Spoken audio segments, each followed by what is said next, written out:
Hey guys, what's going on? Hermdo back with you, and we're talking Pistons. Pistons Pulse, new show, new segment on Detroit Fan Forum. Like and subscribe. Covers Pistons as much as humanly possible. Now, let's talk a little bit about, as far as Pistons go, their off-season roster moves and transactions. And all this has been covered before, but let's take a little bit of a deeper look into it. Now, their key additions: Karis LeVert signed a 2-year, $29 million deal, returning to his home state from the Hawks Cavs. He averaged 12.1 points per game, 3.4 averages per game, 3.2 rebounds per game last season, holds career averages of 13.9 points, 4.0 assists, and 3.8 rebounds. They acquired Duncan Robinson from Miami in exchange for Simone Fontecchio. Robinson brings elite perimeter shooting off the bench. Paul Reed was re-signed for 2 years, $11 million deal to remain Detroit's backup center. Second-round pick Chaz Lanier, Tennessee guard pick number 37, signed to the roster. Colby Jones added on July 29th his new two-way free agent contribution.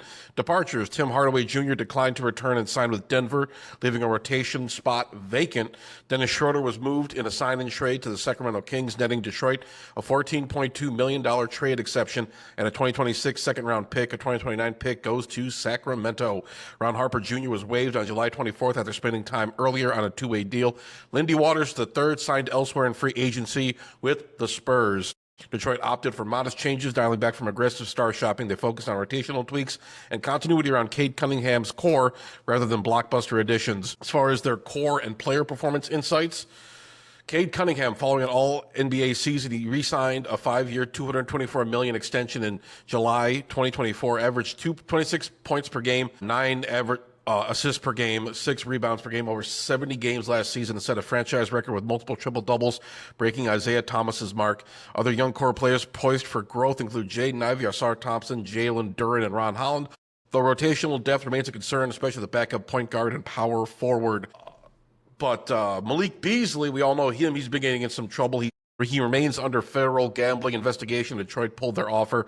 A veteran minimum return remains possible, but uncertain. I would not bet on it. As far as the media consensus goes, they kind of view Detroit as a free agency loser in relative terms. Loser in quotes. Other Eastern teams made more aggressive upgrades, while Detroit's moves were incremental. Now, as far as their preseason schedule goes, they open up October 6th at the Memphis Grizzlies at FedEx Forum at 8. October 9th at the Milwaukee Bucks, time as yet to be determined. October 14th at the Cleveland Cavaliers at 7 p.m. October 16th versus Washington Wizards, Little Caesars Arena, that's at 7 p.m. Let's take a look at some player stats and head-to-head highlights. The Real GM tracked Detroit's preseason advanced stats from 2024-2025, offering insight into player performances and usage. This is from Real GM Basketball. Let's go into Tobias Harris, effective field goal 600%, usage rate approximately 21%, player efficiency rating or PER 25.3%, points, rebounds plus assist percentage. He had split minutes on offense. Jalen Duren, effective field goal rate or EFG, let's just call it EFG, 0.688%, usage rate 19%, PER 25.1. He dominated near the rim. Cade Cunningham, EFG 538, usage rate 52%. PER 25.4. He was the primary creator and distributor. That's why he's getting paid the big bucks. Jaden Ivey, 716 effective field goal rate, usage rate 23%, player efficiency rating 26.6%. He had explosive guard playmaking as far as points, rebounds, and assists are concerned. Paul Reed Jr., effective field goal rate 0.283, usage rate 19%, player efficiency rating 15.6%. He's a rotational front court guy as far as points, rebounds, plus assist percentage. Asar Thompson, on the other hand, effective field goal rates 0.386%, usage rate 17%. PER 10.7. As far as points, rebounds, and assists go, he showed growth potential. I think he's a very young, exciting player to watch. The Thompson twins have been pretty good for basketball, I'd say. The other player we're going to talk about, Dennis Jenkins, however you pronounce his name, 422 effective field goal percentage, usage rate of 18%, PER 8.5%, and he's developing two-way guard. Additional notable contributors include Lamar Stevens, efficient floor spacing, Isaiah Stewart, and Wendell Moore Jr., each with rotational minutes, and solid efficiency numbers in preseason action. Head-to-head highlights: Cade Cunningham led usage across nearly all matchups, orchestrated offense while logging mid-range and pick-and-roll production. Jalen Duren and Tobias Harris performed as complementary big-man tandem, combining on- and off-ball inside scoring and efficient finishes. Jaden Ivey capitalized on pick and rolls and transition opportunities, stepping into playmaker, rebounder roles. Bench units, particularly extending minutes to players like Paul Reed and Asar Thompson, struggled with defensive rotations and consistency in closing out runs, leaving both rotation and spacing concerns headed into the regular season. Let's look at the roster landscape and role overview. Let's talk about role overview. Let's talk about core rotation.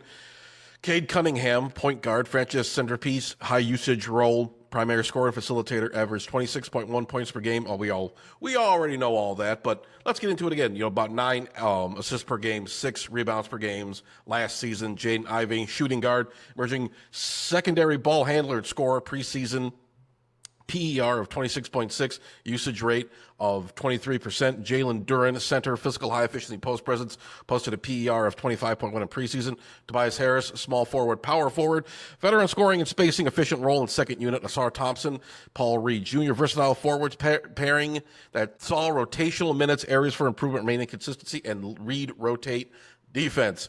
Development futures: Dennis Jenkins, he's a two-way player, young prospect, allowed the Pistons to explore backcourt depth during the preseason. Bobby Clintman, Dawson Garcia, Ron Holland II, younger forwards and wings earning time in camp or in G League assignments, looking to contribute to Detroit's depth next season. Summaries and takeaways: preseason performance was solidly positive. Detroit posted a 3-2 record with strengths in attacking the rim, getting to the line, and experimenting with rotation. Strengths to watch: Cade leading both creation and transition sets. Jalen Duren anchoring and paint efficiency. Jaden Ivey's versatility off the bench, concerns entering the regular season, bench consistency and late game execution, defensive cohesion on rotations, and run stopping chances must get better. Once the full schedule is announced or new preseason stats are posted, I will update you. We'll get some more match by match breakdowns, some player scoring summaries, some more insights, all sorts of stuff. We'll look at some stats, we'll look at some projections, some previews, all that good stuff. But yeah, we'll be talking more Pistons, trying to keep all the bases covered on Detroit Fan Forum. Please like and subscribe for more videos just like this. We're going to try to put out daily videos for you guys every single day, all sorts of fun stuff. But pretty soon hockey and football and basketball will be back. We'll have a whole lot of stuff to talk about. All sorts of fun content coming your way. Me, Mark, and Hitch will be providing you guys with as much content as humanly possible. Thank you all for watching, and I'll talk to you guys later. Leave the gun. Take the cannoli.